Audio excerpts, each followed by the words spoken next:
Wapo watu waliotoa uhai wao, maisha yao, damu yao zilimwagika ili neno la Mungu lipate kutufikia leo. Kwa hiyo ipo faida ambayo Mungu aliiona ndani ya neno lake.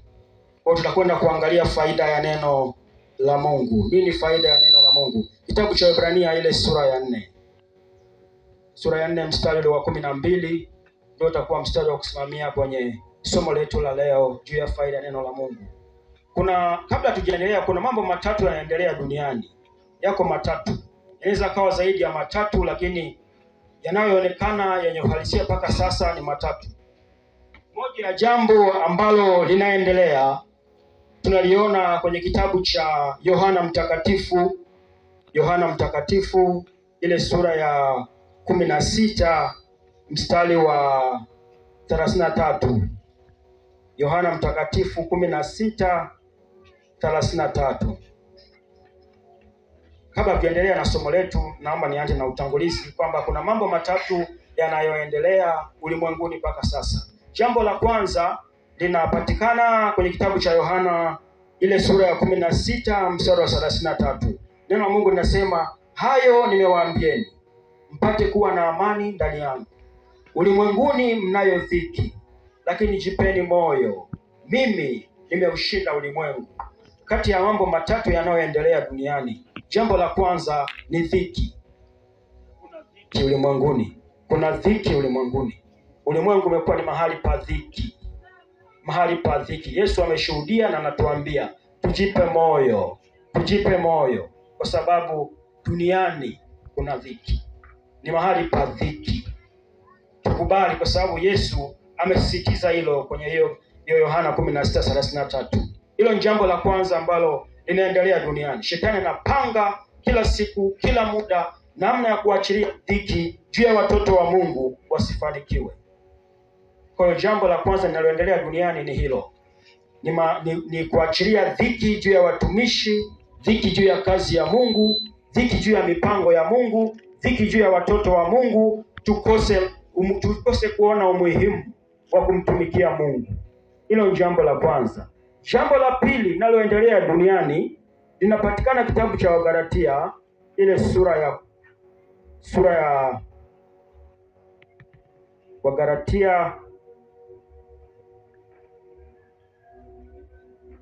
kitabu cha Wagalatia kuna jambo la pili ambalo linaendelea duniani. Wagalatia sura ya kwanza mstari wa 4. Wagalatia sura ya kwanza mstari wa 4.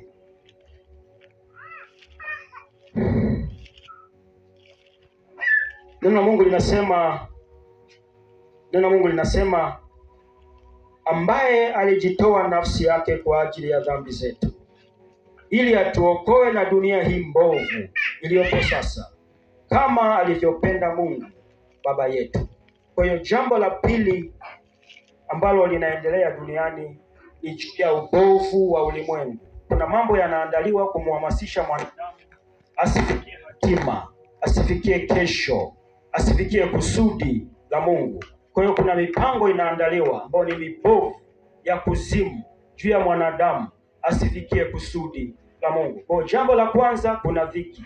Jambo la pili kuna mifumo, mambo yanatengenezwa, yanaandaliwa duniani ili mwanadamu asifikie kusudi. Yes, neno la Mungu nasema ni juu ya ulimwengu kuwa ubovu wa ulimwengu.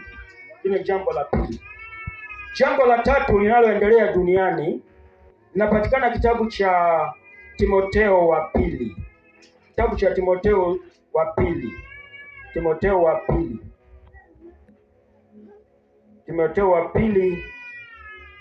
waraka wa pili wa Timotheo, sura ile ya 3. Waraka wa pili ya Timotheo sura ya 3. Hili jambo la tatu linaloendelea duniani. Sura ya kwanza inasema, lakini ufahamu neno hili ya kuwa siku za mwisho kutakuwako nyakati za hatari. Mstari wa pili ilianza kutaja watu watakao kuwa wameandaliwa kwa ajili ya kufanikisha nyakati za hatari. Wanasema kutakuwa kuna nyakati za hatari. Adui anaandaa nyakati na anapoandaa nyakati anaandaa watu watakaoisimamia nyakati za hatari. Wametajwa pale kwenye ule mstari wa pili. Anasema maana watu watakuwa wenye kujipenda wenyewe, wenye kupenda fedha, wenye kujisifu, wenye kiburi, wenye kutukana, wasiotii wazazi wao, wasio na shukrani, wasio safi, wasiopenda wakwao, wasiotaka kufanya suruhu, wasingiziaji, wasiojizuia, wakali, wasiopenda mema, wasaliti, wakaidi, wenye kujivuna, wapendao anasa kuliko kumpenda Mungu, wenye mfano wa utawa, lakini wakikana nguvu zake, hao nao jiepushe nao. Kwa hiyo hilo ni jambo la tatu ambalo linaendelea duniani, kuandaa watu watakaofanikisha, watakaokamilisha nyakati za hatari. Kwa hiyo tumejifunza kuwa kuna mambo matatu yanaendelea duniani. Cha kwanza kuna dhiki. Cha pili mifumo, inaandaliwa mifumo ya kumkatisha tamaa mwanadamu, kumtoa kwenye kusudi. Cha tatu wanaandaliwa watu ambao watasimamia nyakati za hatari. Kwa hiyo tuje kwenye somo letu, linasema faida ya neno la Mungu. Faida ya neno la Mungu. Tuje kwenye Waebrania tuone faida ya neno la Mungu. Faida ya neno la Mungu. Tumeshaangalia mambo matatu. Faida ya neno la Mungu. Faida ya neno la Mungu. Faida ya neno la Mungu.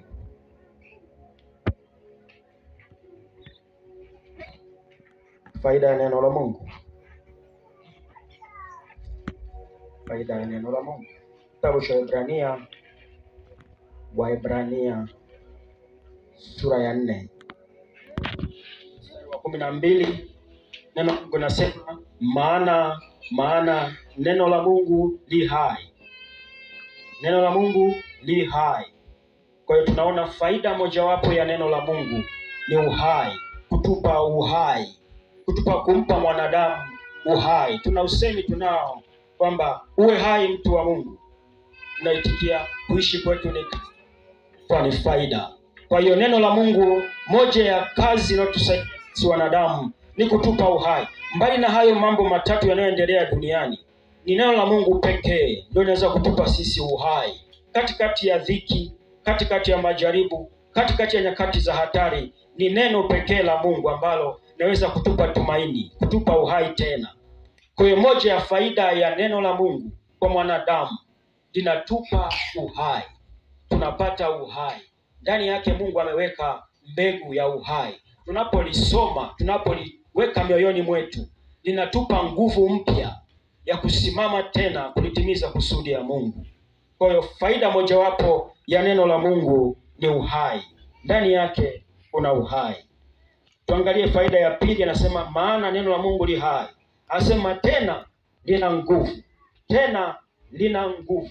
Neno la Mungu lina nguvu. Lina nguvu ya kutufikisha kwenye kusudi. Ukija kuangalia kitabu cha Joshua ile sura ya 1, Mungu anamwambia Joshua, kitabu hiki kilichoandaliwa mbele yako kisitoke kinywani mwako. Yatafakari maneno yake usiku na mchana, ndivyo utakavyofanikiwa. Kitu ambacho Mungu alitia ndani ya neno lake ni nguvu ya kumwezesha mwanadamu kulitimiza kusudi. Kusudi la Joshua ilikuwa ni kuwarithisha wana wa Israeli ile nchi ya Kanaani waliokuwa wamepewa. Joshua ndio alipewa jukumu la kuwagawane na kuwarithisha. Kazi ile Mungu alijua sio rahisi. Anahitaji kukaa katika neno lake apate nguvu ya kuwarithisha wana wa Israeli ile nchi. Kwa hiyo moja ya faida ya neno la Mungu ni tunapata nguvu ya kulitimiza lile kusudi ambalo Mungu alikuwa amekusudia ndani yetu, katika nchi, katika familia au duniani. Likikosekana neno la Mungu ndani yetu, kuna vitu vinapotea, kuna nguvu inapotea. Kwa hiyo hayo mambo matatu tuliyoyataja awali, adui anayaandaa. Kusudi lake na mpango wake ni kumuondolea nguvu mwanadamu, hamu ya kulitafuta neno la Mungu, kiu ya kutafuta neno la Mungu, ili kulitimiza kusudi. Kulitimiza kusudi. Bwana Yesu asifiwe. Amina. Tuko pamoja wapendwa? Amina. Ndio. Nashukuru sana. Bwana Yesu asifiwe sana. Amen. Kwa hiyo tumejifunza cha kwanza, moja ya faida neno la Mungu ni uhai. Tunapata uhai, tunatupa uhai. 2, tunapata nguvu. Zipo faida nyingi. 1, uhai. 2, tunapata nguvu ya kulitimiza lile kusudi. Bila neno la Mungu hatuwezi kufanikiwa kwa lolote. Yesu alipojaribiwa kwenye kitabu cha Mathayo sura ya 4, tunaona adui anakuja kumuuliza juu ya habari ya neno. Cha kushangaza ni kwamba shetani anaonekana yeye mwenyewe anajua neno. Analijua, analisoma, analijua. Cha ajabu sisi hatutaki kuweka muda wa kujifunza neno la Mungu, lakini adui huwa analijua. Anajua uweza, anajua mamlaka, anajua nguvu zilizo ndani ya neno la Mungu. Anamwambia Yesu, kama wewe ndio mwana wa Mungu, geuza hilo jiwe liwe mkate. Nigeuze. Yesu anamwambia, imeandikwa mwanadamu hataishi kwa mkate, bali kwa kila neno tokalo katika kinywa cha Mungu. Kwa maisha yetu sisi sio kula na kunywa tu. Tunahitaji na neno la Mungu kwa ajili ya roho, kwa ajili ya kuipa nguvu roho kulitimiza lile kusudi la Mungu. Bwana Yesu asifiwe. Amina. Naomba niwashuhudie kitu kimoja. Tulipoitwa na Mungu, mimi na mke wangu, Mungu alipotuita tumtumikie, siku moja tunaomba, Mungu akasema nasi. Kitu moja ambacho alituambia hivi, juu ya nchi hii kuna ghadhabu. Alituambia juu ya nchi hii Tanzania kuna ghadhabu. Kuna ghadhabu inaendelea. Nina hasira na nchi hii. Tukajiuliza kwa nini Mungu anasema jambo hili? Mungu akatuambia hivi, kuna sauti naisikia ya kilio imefika kwangu. Sauti naisikia. Sauti ipi? Akasema nasikia sauti ya watoto wanalia. Watoto wa taifa hili wanalia. Wanalia na hawana msaada. Kwa hiyo akatuambia hivi, msiombe chochote. Waombeeni watoto. Waombeeni watoto. Sisi tulipopokea neno lile, tulijua ni juu ya watoto wetu tuliowazaa wawili. Bwana akatuambia hapana. Napowaambia muombee watoto, waombeeni watoto wa taifa zima.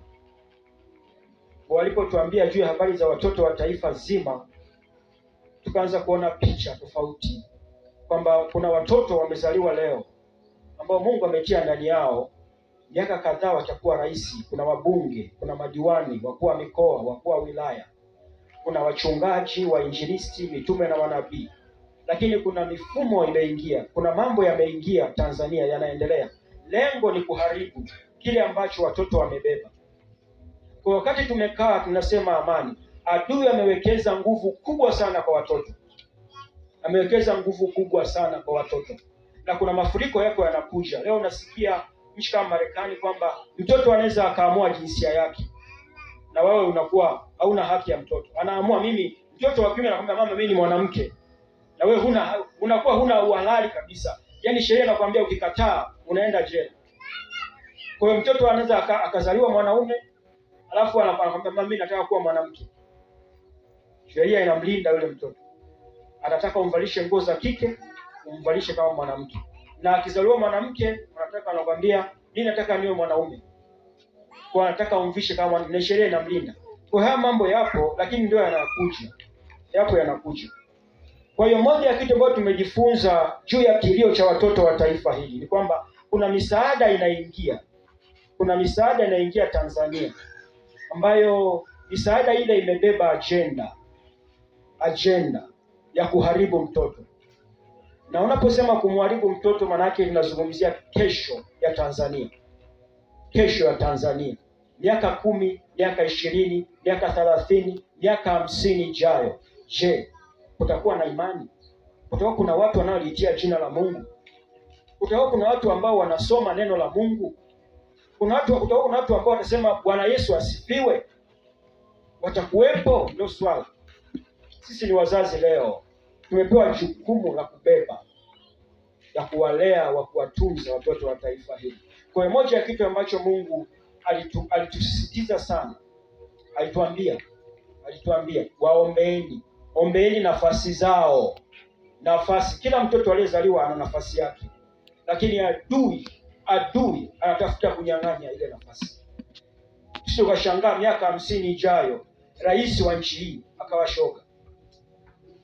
Miaka 50 ijayo, miaka 20 ijayo, unakwenda kujifungua hospitalini, unakutana anayetaka kuhudumia ni shoga. Miaka 50 ijayo kusiwe na makanisa tena, usiwepo tena, kwa sababu ya mipango inayoandaliwa juu ya kizazi hiki. Adui amejipanga kabisa, na anaandaa kuanzia watoto ndo anaandaa. Kwa hiyo kuna sheria zimetengenezwa katika taifa kumkandamiza mtoto, kuna misaada inaingia kumkandamiza mtoto, kuna vitabu vinaingia, kuna taasisi zinatengenezwa, zimeanzishwa, wanakuja kwa mgongo wa misaada, lakini ndio hao wanafundisha watoto kulawitiana, wanafundisha watoto ushoga, mambo ya ajabu. Kwa hiyo tunaona ni jambo dogo, lakini mpango wa adui ni miaka 20, miaka 30, miaka 50 ijayo. Ndio mpango wa adui. Kwa hiyo nimejaribu kuelezea somo hili la faida neno la Mungu ili tuone namna ambavyo tunaweza kumwomba Mungu aachilie neema yake. Mungu aachilie neema juu ya kizazi hiki. Neno lake lisitoke mioyoni mwa watoto wa taifa hili. Neno lake lisitoke ndani ya watoto wa taifa hili. Wasije wakaogopa dhiki zitakazokuwapo, wasije wakaogopa ubovu wa mifumo, wasije wakaogopa watu hatari watakaokuwa wakati huo. Neno lake liwatie nguvu kizazi hiki. Kwa hiyo cha kufanya muda huu, naomba tuendelee na jambo lile. Tumuombe Mungu. Tuombe rehema kwa Mungu. Kwa yote ambayo yanaendelea kufanyika ndani ya nchi hii. Yote yanayoendelea kufanyika. Tuombe toba. Tuombe toba kwa ile misaada ambayo tumepokea, ambayo imebeba agenda ya kumkandamiza mtoto. Tutaomba rehema, tutaomba toba. Pia tumuombe Mungu neema, aendelee kuwabeba watoto wa taifa hili. Aendelee kuwabeba watoto wa taifa hili. Kwa hiyo nafikiri tusimame